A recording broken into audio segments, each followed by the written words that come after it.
इसी बीच सीधे लिए चलते हैं आपको जयपुर स्थित आरआईसी पर्यावरण दिवस के उपलक्ष्य में कार्यक्रम का आयोजन किया जा रहा है। सीएम भजनलाल शर्मा संबोधित कर रहे हैं। युवा और जिनके मन में हमेशा काम करने की तमन्ना रहती है, ऐसे हमारे वन पर्यावरण मंत्री भाई संजय शर्मा जी, हमारी जयपुर की सांसद श्रीमती मंजू शर्मा जी, मुख्य सचिव सुधांशु पंत जी, अतिरिक्त मुख्य सचिव वन एवं पर्यावरण अपर्णा अरोड़ा जी, प्रधान मुख्य वन संरक्षक अरिजीत बनर्जी, हमारे जयपुर शहर की महापौर सौम्या गुर्जर जी, और आज इस कार्यक्रम में आए सभी मेरे पर्यावरण को संरक्षित करने वाले और पर्यावरण के बारे में सोचने वाले यहां विराजमान सभी मेरे भाई और बहनों, सबसे पहले तो मैं आप सभी का वंदन करता हूं, अभिनंदन करता हूं, क्योंकि आप एक ऐसे कार्यक्रम में आए हैं। ये वो कार्यक्रम है जिसको हमारे पूर्वज, हमारे सभी महापुरुष लगातार इसका संदेश देते आए हैं। मित्रों, बात तो बहुत छोटी होगी, आपके मन में विचार भी होगा, क्योंकि यह देश वो देश है जो इसने दुनिया को राह दिखाने का काम किया है। पर्यावरण के बारे में चाहे वो पश्चिम के लोग हों, चाहे और लोग हों, वो 10, 20, 25, 50 साल से इसके बारे में जानने लगे हैं और उनको आवश्यकता पड़ी है तो महसूस करने लगे हैं। लेकिन हमारे मुनियों ने, हमारे ऋषियों ने, हमारे पूर्वजों ने इसको पहले से ही सजोया है। और आप देखते हैं, हम छोटे से पेड़ को, वृक्ष को पूजनीय मानते हैं, मां का दर्जा देते हैं। हम हमारी नदियों को मां का दर्जा देते हैं, हम पहाड़ों को भी पूजते हैं, हम प्रकृति को संरक्षक करने वाले को भी हम पूजते हैं। क्योंकि आप देखते हैं कि मां गंगा केवल नदी नहीं है, मां गंगा भारतीय संस्कृति की आस्था और सभ्यता का जीवंत उदाहरण है।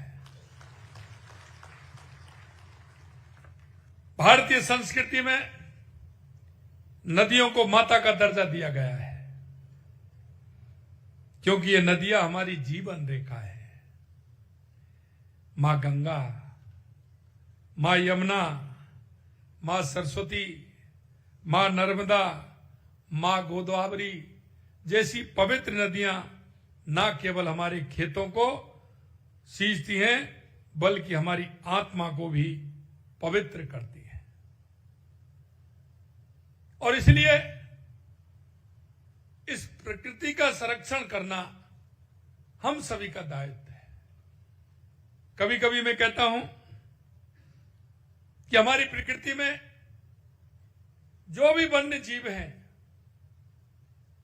जो भी पक्षी हैं, कीट पतंगे हैं, कभी कभी हम सोचते हैं कि इनका कोई उपयोग नहीं है, लेकिन आप गौर से देखोगे, प्रकृति की तरफ झांकोगे, उसमें थोड़ा मन लगाओगे, तो मित्रों मैं कहना चाहता हूं, एक भी अनावश्यक नहीं है, कहीं ना कहीं वो उसकी आवश्यकता है। ये हमारी प्रकृति है। कई बार मैं उदाहरण देता हूं, आप देखते हैं जंगल में जब पशु मर जाता है तो उसकी सफाई कौन करता है?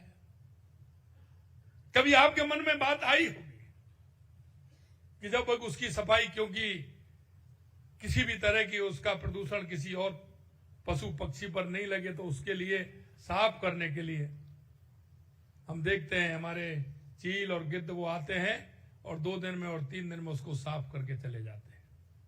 अगर कहीं कोई रह जाता है, छोटा भी अगर उसका अंश रह जाता है, तो हमारी चींटियां, हमारे चींटे उसको पूरी तरह से साफ कर देते हैं। यह प्रकृति है। आपने कभी कभी अपने घर में भी देखते हैं, कोई छोटा सा कोई कीड़ा मर जाता है, चींटियां उसको खींच करके ले जाती हैं, घर से बाहर ले जाती हैं उसको।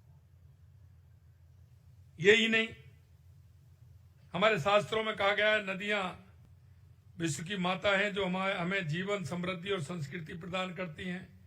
गंगा का जल केवल प्यास नहीं बुझाता, बल्कि हमारे जीवन को आध्यात्मिक और भौतिक रूप से समृद्ध भी करता है। राजस्थान जो अपने में रेगिस्तान के लिए दुनिया भर में जाना जाता है, लेकिन जल संरक्षण की परंपराएं और सांस्कृतिक विरासत का अभिन्न हिस्सा भी रहा है। इस मरुभूमि में हमारे पूर्वजों ने जल को अमृत माना और उसे संरक्षित करने के लिए अनूठे तरीके अपनाए, और उन्होंने किस तरह का निर्माण किया वो आप सभी जानते हैं। हमारे सभी जगह की परंपराएं हैं। सामाजिक अगर परंपराएं देखोगे तो आप जंगल की भी परंपराएं हैं, आप उनको भी देखोगे, क्योंकि जंगल में अगर शेर रहता है तो बड़े किसी न किसी पशु का वध करके अपना उदर पूर्ति करता है, लेकिन उसके पीछे राज भी छुपा है कि वो जब उसको जितना उसको उपयोग में लेना होता है वो लेकर के चला जाता है, लेकिन वो जंगल के छोटे जानवर उसका उपयोग में लेते हैं। यही नहीं, जंगल से जब हाथी निकलता है तो जंगल में बड़े बड़े पेड़ होते हैं, तब उन पेड़ों में से निकल करके वो जाता है तो बड़े बड़े पेड़ों की डालियों को वो नीचे करता है, उखाड़ता है, उसमें से कुछ खाता है, कुछ छोड़ के चला जाता है, क्योंकि जंगल में छोटे जानवर वो भी रहते हैं जो उस पत्ती को, पेड़ को खाना चाहते हैं। तो जब वो निकल जाता है उसके बाद उनका झुंड आता है और वो भी उसमें खाता है। ये जंगल का नियम है। और प्रकृति ने सभी को किस तरह से इंगित करते हुए, उनके काम देते हुए, उनको काम की अवधारणा देते हुए हमारी प्रकृति ने किस तरह से उनको सजोया है, कभी हम विचार नहीं करते, लेकिन हमको विचार करना चाहिए। और विचार करते हुए हमें इन सभी का संरक्षण करना चाहिए।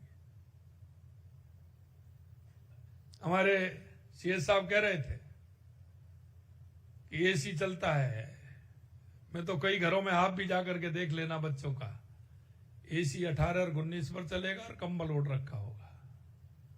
होता है कि नहीं होता है? होता है कि नहीं होता है? लेकिन उसको यह पता नहीं है कि मेरे को इसका उपयोग क्या करना है, लेकिन हम इसका उपयोग नहीं, हम दूसरे वाले को गर्मी दे रहे हैं, क्योंकि वो चलता है तो गर्मी भी फेंकता है, उसका हमारे तापमान पर कितना अंतर आता है, यह भी हमें विचार करना चाहिए। मित्रों, आज पर्यावरण दिवस के अवसर पर यह संयोग है, और संयोग यह है कि आज विश्व पर्यावरण दिवस है, लेकिन गंगा दशहरा भी है। और गंगा दशहरा को आपने देखा है, हमारी सनातन संस्कृति में यह भी है, क्योंकि इस दिन मां गंगा का पृथ्वी पर अवतरण हुआ, तो इस दिन पूरी पृथ्वी पर मां गंगा का अभिषेक हुआ। तो आज के दिन आप देखते हैं घरों में हमारे बुजुर्ग, हमारी माताएं, हमारी बहनें, हमारे सभी सुबह 4 बजे से स्नान करना प्रारंभ करते हैं, और स्नान करके वो भोले शंकर, भोले बाबा पर अभिषेक करते हैं। इसका भी बहुत बड़ा महत्व है। जहां सवामन पानी होता है वो पानी शुद्ध होता है। कभी कभी हमारे मन में कई विचार आते हैं, क्यों? ये प्रकृति है। और आप मेरे भाई और देख लेना, अगर आपका किसी पात्र में अगर पानी है, वो भले ही अशुद्ध हो सकता है, लेकिन जमीन में अगर 1.25 मन पानी से ज्यादा है क्योंकि जमीन हमारी पृथ्वी उन सारे अवशेषों को सोख लेती है और वो पानी शुद्ध होता है। यह प्रकृति है।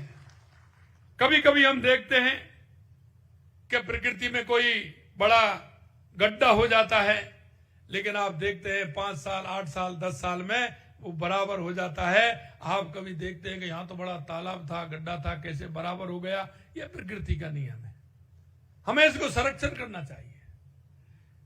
इसलिए मैं आज कहना चाहता हूं, आज राजस्थान में हम देखते हैं कि पानी की कितनी आवश्यकता है, और पानी की आवश्यकता को समझते हुए हमें जल संरक्षण की आवश्यकता है। अगर हम जल को संरक्षण करेंगे तो निश्चित रूप से एक एक बूंद हमारे काम आएगी। और आपने देखा है कि राजस्थान से ज्यादा जल संरक्षण के बारे में कोई नहीं जानता। हमारे पूर्वजों ने बावड़ियों से लेकर के, कुओं से लेकर के, तालाब से लेकर के, सरोवर से लेकर के कितना काम किया है। यहां तक आप देखते थे जैसे ही गर्मी आती थी, हमारे पूर्वज प्याऊ की व्यवस्था करते थे, पक्षियों को पानी की व्यवस्था किस तरह से होगी, पशुओं के लिए पानी की व्यवस्था कैसी। ये हमारा पूर्ण रूप से हमारा जल संरक्षण का काम रहा है। आज इस अवसर पर जल संरक्षण का कार्यक्रम भी प्रारंभ हुआ है। वंदे गंगा जल संरक्षण जन अभियान का पूरे राजस्थान के अंदर कार्यक्रम हो रहे हैं। और ये ऐसा कार्यक्रम है क्योंकि हमने देखा है, हमारी सरकार को आए हुए 1.5 साल हुआ है, लेकिन मैं आपको बताना चाहता हूं 1.5 साल के अंदर हमारी सरकार ने पानी के क्षेत्र में जो काम किया है वो आपके सामने है। क्योंकि राजस्थान में अगर पानी होगा, राजस्थान में अगर पानी की प्रचुरता होगी तो निश्चित रूप से हमारी किसान को भी लाभ होगा, हमारे उद्योग को भी लाभ होगा और हमारे पर्यावरण को भी लाभ होगा। और हम कह सकते हैं कि राजस्थान में पानी होगा तो राजस्थान की जनता सुख और चैन से पूरी तरह से रह पाएगी, क्योंकि हमने पानी का संकट राजस्थान ने झेला है। आपने देखा चाहे हमारी ERCP राम जल सेतु योजना हो, उस पर लगातार हमारा काम चल रहा है। यमुना जल समझौता, उस पर हमारी DPR बन के तैयार हो रही है। हमारी जो इंदिरा गांधी नहर, गंग नहर जो आती है, उसका संरक्षण का काम भी किया है। 4000 करोड़ रुपए के काम हमने उसमें दिए हैं, क्योंकि उसका पानी हमारा हनुमानगढ़ गंगानगर से लेकर के फलौदी, बीकानेर, जैसलमेर, बाड़मेर तक, जोधपुर, नागौर तक पानी जाता है। उसके लिए भी हमारी सरकार काम कर रही है। बाकी हमारा चाहे हमारी देवास स्कीम हो, सोम कमला में स्कीम हो, हमारा माही डैम से पानी आना हो, चाहे ब्राह्मणी नदी पर डैम बना करके उसका पानी बनास में डालना हो, ये सारे काम हमारी राजस्थान की सरकार ने 1.5 साल में अपने हाथ में लिए हैं। और निश्चित रूप से वो देश के यशस्वी प्रधानमंत्री नरेंद्र मोदी जी के नेतृत्व में यह जल संरक्षण का कार्य राजस्थान में आगे बढ़ रहा है। मैं इतना ही कहूंगा कि पर्यावरण संरक्षण, जलवायु परिवर्तन के दुष्प्रभावों को रोकना आज की सबसे बड़ी चुनौती है। क्योंकि हम फायदा देखते हैं, फायदा ये देखते हैं कि घर से निकलेंगे स्कूटर लेकर के, गाड़ी लेकर के, तो हमको ये ध्यान नहीं है कि हम सामान लेने के लिए जा रहे हैं, सब्जी लेने के लिए जा रहे हैं, तो हम थैला नहीं ले जा रहे हैं, कुछ भी नहीं ले जा रहे हैं, और हम जाकर के दुकान पर पहुंच रहे हैं और हम प्लास्टिक की उस थैली में लेकर के आ रहे हैं। मित्रों, आप तो सामान लेकर के आ गए हैं, लेकिन उसका कितना दुष्परिणाम है, कभी हमने ये सोचा है क्या? यह हमें सोचना होगा। हर व्यक्ति को इसमें सोचना होगा, सोच करके आगे बढ़ना होगा। वायु प्रदूषण का क्या प्रभाव है? आज लोग कहते हैं कि मरीजों की संख्या बढ़ी है, उस क्षेत्र में हमें कितना काम करना है। जितना काम करते हो वो भी कम पड़ता चला जाता है, क्योंकि हम वायु प्रदूषण पर अगर ध्यान देंगे तो एक तरफ उधर भी हमारा ध्यान जाएगा। क्योंकि आज हम देख सकते हैं कि स्वास्थ्य के लिए यह बहुत हानिकारक है। अगर वायु प्रदूषण है तो निश्चित रूप से उसके दुष्परिणाम होंगे। हमारी धरती का तापमान भी बढ़ेगा, जिससे आज पूरी दुनिया प्रभावित भी हो रही है। दुनिया पर्यावरण की दृष्टि से काम भी कर रहे हैं, लेकिन मैं इतना ही कहना चाहता हूं कि हम सभी को सजग होते हुए जल संरक्षण और पर्यावरण पर काम करना होगा। हमको प्रदूषण को रोकना होगा। इसमें छोटी छोटी बातें होती हैं। डेली हम देखते हैं पानी का व्यय कैसे करते हैं, अन्न का व्यय कैसे करते हैं। हम देखते हैं कि 1 गिलास पानी चाहिए, लेकिन हम उसको आधा पीते हैं, आधा छोड़ देते हैं। कई बड़े लोगों की तो पहचान है, बड़े लोग जब तक उसमें से 1 घूंट लेकर के पानी नहीं रख देते, जब तक तो वो बड़े ही नहीं माने जाते। ये पानी के साथ कितना बड़ा अन्याय है, जल का कितना अपव्यय है।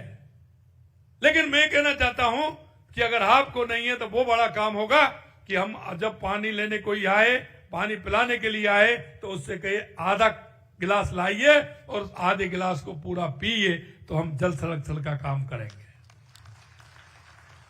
ये हमारे सिस्टम में आ गया।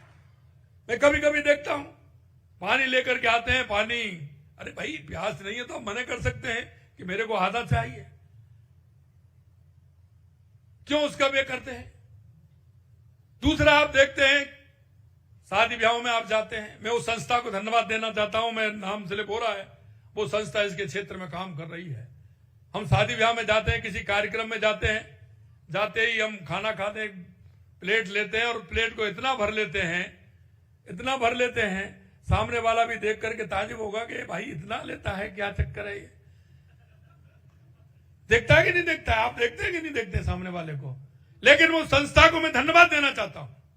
उस संस्था ने उस शादी वाला मना करता है, लोग कहेंगे मैंने निमंत्रण दिया और मैं ये लिख दूं कि जितना खाएं उतना लें, तो वो कहेगा साहब मेरी शादी में तो नहीं, किसी और की शादी में लिखवा देना।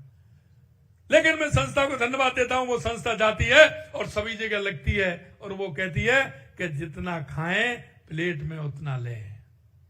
और मेरे भाइयों बहनों, मैं यही कहना चाहता हूं आपसे, हम स्टार्ट करें। हम एक छोटी छोटी बात को अगर हम ध्यान करेंगे तो हम बहुत फायदा करेंगे। लेकिन जब देखते हैं कि वो कचरा कितना होता है, वो गंदगी कहां जाती है, उसमें कितना, जितना खाने में नहीं होता जितना उसका अपव्यय हो जाता है, कितनी बड़ी बात होती है, वो किसी के काम नहीं आता है। एक तरफ तो आप ज्यादा ले रहे हैं, खा नहीं पा रहे हैं, और एक तरफ खाना नहीं मिल रहा है। जरा उनकी तरफ भी देखिए, पीछे मुड़ करके देखिए, जो सड़क पे हैं, किसी तरह से उनको दिक्कत है, क्या उनको खाना नहीं मिलना चाहिए। हम खाने का, अन्न का अपमान कर रहे हैं, हम जल का अपमान कर रहे हैं। और हमारे ऋषि मुनियों ने कहा है कि जल का अपमान नहीं करना चाहिए, खाने का अपमान नहीं करना चाहिए, अतिथि का अपमान नहीं करना चाहिए। ये हमारे संस्कारों में है, कौन सिखाएगा। लेकिन हम धीरे धीरे हमारी पाश्चात्य संस्कृति का प्रभाव और हम उसको भूलते जा रहे हैं। मैं आपसे इतना ही आग्रह करना चाहता हूं, आज पर्यावरण दिवस के अवसर पर इन सारी चीजों का मनन करिए। ऐसी बहुत सारी बातें हैं, ये तो मैं आपको बता रहा हूं, ऐसी बहुत सारी बातें हैं। घर में, परिवार में किस तरह का है, हम किस तरह का कचरा डालते हैं, क्या करते हैं, क्या नहीं करते हैं, इन सारे विषयों पर हमें चर्चा करनी चाहिए। आज के इस कार्यक्रम में कुछ लोकार्पण और शिलान्यास हुए हैं। निश्चित रूप से मैं विभाग को बहुत बहुत धन्यवाद देना चाहता हूं। आज हमने ई वेस्ट कलेक्शन ड्राइव का शुभारंभ किया है, जो हमारे इलेक्ट्रॉनिक कचरे के प्रबंधन के प्रयास को दर्शाता है। आज हम लंबे समय से प्रतीक्षित सांगानेर में, मैंने काफी कहा, 2 महीने पहले मीटिंग हुई और मैं धन्यवाद देना चाहता हूं आज कि उन्होंने CETP की शुरुआत कर रहे हैं, इसके लिए मैं आपको धन्यवाद देना चाहता हूं। साथ ही राजस्थान के अस्पतालों में 6 नए सीवरेज ट्रीटमेंट प्लांट STP का उद्घाटन भी आज हमने किया है। गुणवत्ता में सुधार के लिए 54 शहरी क्षेत्रों में जल छिड़काव और सड़क सफाई मशीनों की खरीद की है। 5 लवकुश वाटिकाएं और 1 बीट सफारी की भी शुरुआत आज हुई है। सर्कुलर इकोनॉमी सिंथेटिव स्कीम का भी शुभारंभ किया गया है। निश्चित रूप से इसका ठीक प्रकार से अगर सर्कुलर इकोनॉमी को हम करेंगे तो बहुत बड़ा काम होगा। आज क्या हो रहा है, 1 बार सड़क बन गई, 2 बार सड़क बन गई, 3 बार सड़क बन गई, लेकिन आपने क्या किया, अगर उस सड़क को बनाते तो पहली सड़क को अगर उखाड़ करके बनाते तो आपका वो मटेरियल है वो भी काम में आ जाता। लेकिन अभी क्या कर रहे हैं, 3 बार बना दी, चौथी बार बना ले, मकान वाले परेशान है। जिनके सामने आप सड़क बना रहे हैं वो मकान वाले परेशान है। वो ये कह रहे हैं कि लगातार सड़क ऊपर होती जा रही है, मकान नीचे होता जा रहा है। आप एक समस्या का समाधान नहीं, एक समस्या पैदा कर रहे हैं आप। क्यों ना उस सड़क को उखाड़ करके हम बनाएं, उसी मटेरियल को रिसाइकिल करके हमें काम मिले। लेकिन उसको परेशानी हो रही है, उसका मकान नीचे जा रहा है, वो मकान में पैसा लगा रहा है। अब एक बार मंजिल लिया है, कितना बनाए भाई, 1 फुट 2 फुट कर देता है, लेकिन सड़क तो जब बनती है 6 इंची उठ जाती है। अगर वो 10 बार सड़क बन गई तो 5 फुट हो गया। यार भाई 5 फुट बना के कौन रखेगा इतना ऊपर? तो ये हमें सोचना चाहिए। इसमें हमारा भी, आप मान के चलते हैं आप तो सड़क बना गए, लेकिन जिनके सामने सड़क बनाई वो हमारे लोग नहीं है क्या? अगर किसी के घर में उसका पैसा लगेगा, वो हमारा पैसा नहीं लगेगा क्या? तो इन सारी बातों को हमको समझना चाहिए। इसलिए हमें उसको काम में लेते हुए आगे किस तरह से हमें करना है, रिसाइकलिंग के माध्यम से उसको उखाड़ करके उसका उपयोग लेना है। नहीं तो हमारे पहाड़ हैं, एक दिन सब बराबर हो जाएंगे। आखिरकार गिट्टी कहां से आती है, पत्थर कहां से आता है, रेता कहां से आता है? तो वो बराबर नहीं होगा क्या? कहां से लाएंगे हम कितना खाएंगे? पहाड़ों को खा रहे हैं ना हम देखते हैं एक बार में कितनी गाड़ियां चलती हैं, कितना ठीक है, हम आगे प्रोग्रेस कर रहे हैं, हम बढ़ रहे हैं। लेकिन जितना हम रोक सकते हैं, जितना उसको हम रिसाइकिल के माध्यम से काम में ले सकते हैं, वो तो हमें लेना चाहिए। हमारी प्रकृति के साथ क्या छेड़छाड़ नहीं है ये? हमें इस छेड़छाड़ को कम करना चाहिए। आज लॉन्च किया गया ऑटो रिन्यूअल सिस्टम प्रशासनिक प्रक्रियाओं को सरल बनाएगा। मैनेजमेंट इंफॉर्मेशन सिस्टम 2.0 भी पर्यावरण प्रबंधन को और अधिक प्रभावी बनाएगा। आज पर्यावरण के संरक्षण के लिए एमिशन ट्रेडिंग स्कीम जलवायु परिवर्तन अनुकूल योजना 2030 की तैयारी और अलवर भिवाड़ी के लिए अर्ली मॉर्निंग सिस्टम की 3 महत्वपूर्ण एमओयू जारी किए गए हैं। ये सभी प्रयास पर्यावरण संरक्षण के प्रति हमारी सामूहिक जिम्मेदारी के प्रतीक हैं। हम मानते हैं हमें इसके लिए काम करना चाहिए और इनको आगे बढ़ाते हुए पर्यावरण को हमें ध्यान में रखना चाहिए। साथियों, में जैसा कह रहा था, आज हमने एक कार्यक्रम और प्रारंभ किया है। आज गंगा दशहरा और विश्व पर्यावरण दिवस के अद्भुत संयोग है। इस शुभ संयोग में यशस्वी प्रधानमंत्री जी की प्रेरणा से राजस्थान में वंदे गंगा जल संरक्षण जन अभियान, और जैसा मैंने बताया आपको, पानी के क्षेत्र में हमने काम किया है। पानी का जितना हम रोक सकते हैं, हमारे तालाब, सरोवर, पोखर, हमारी नदियां, हमारे डैम, हमारे बांध, जिनका संरक्षण हम कर सकते हैं, पानी को हम रोक सकते हैं। वो पानी बह करके नहीं जाए। पानी गांव से निकल करके एक छोटे नाले में जाता है, नाले से एक नहर में जाता है, उसके माध्यम से नदी में जाता है, और नदी के माध्यम से वो सागर में पहुंच जाता है। अरे उस ऊपर वाले ने तो आपके उपयोग के लिए पानी दिया था। जितना आपका उपयोग कर सकते हो उसका ज्यादा से ज्यादा हम उपयोग करें। आप कहते हैं कि पानी का उपयोग कैसे हो? अरे ऊपर वाला पानी का उपयोग कर रहा है। ठीक प्रकार से पिछली बार हमने किया, ईश्वर की कृपा हुई, हमारे जितने भी बांध थे राजस्थान में, पूरे बांध भर गए, हमारा वाटर लेवल ऊंचा आ गया, किसान भी समृद्ध, हमारा किसान की फसल भी अच्छी हुई, तो हमारी इकोनॉमी में अंतर आया कि नहीं आया?